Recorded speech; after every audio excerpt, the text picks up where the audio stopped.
Good morning mga kaswerte. Ayan, nandito tayo ngayon sa cemetery ng San Isidro. Ayan, makikita nyo na talagang napakalinis na cemetery dito sa Barangay San Isidro. Ayan, swerte tayo ngayon kasi hindi umuulan. Kahapon talagang maghapong umuulan dito. Sobrang putik kaya talagang hindi makapunta ang ibang mga tao dito sa cemetery ng San Isidro. Ayan, medyo malinis na rin dito sa ating mga kapaligiran. Pinturahan na rin ang mga pansyon at yung iba ay hindi pa rin nalilinisan. Kaya makikita nyo nga pala dito yung kubo, yung bahay na pinaglalagyan ng mga patay bago isuot sa sa nicho. Ayan o. Ayan, dire-diretso kami dito at talagang napakaputik nga naman dito sa bandang dulo. Ayan o. Medyo hindi pa rin masyadong matigas ang lupa. Ayan o. Bubuhatin ko nga pala dito yung aking bunso at talagang hindi pa masyadong makapaglakad.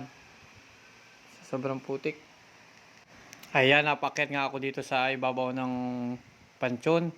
At talagang sobrang putik at halos tikit-tikit na rin ang mga pansyon dito sa sementeryo. Ayan o, makikita nyo naman yung mga ibang pansyon dito na napakalilinis at medyo mataas na rin.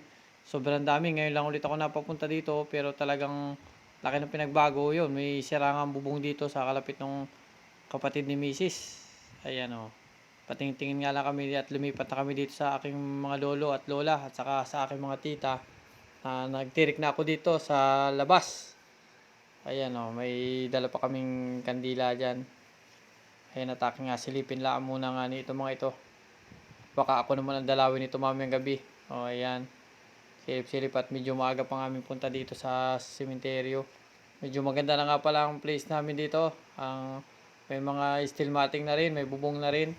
Ayan, salamat po sa nagpagawa nitong condition. Bali, hanggang dito na lang at kami ay uuwi na rin. Sa mga hindi pa nakakapasyal dito sa sementeryo, sa mga hindi pa nakakadalaw, sa mga mahal sa buhay, ayan, pumunta na kayo dito at maganda pang panahon dito sa atin sa San Isidro.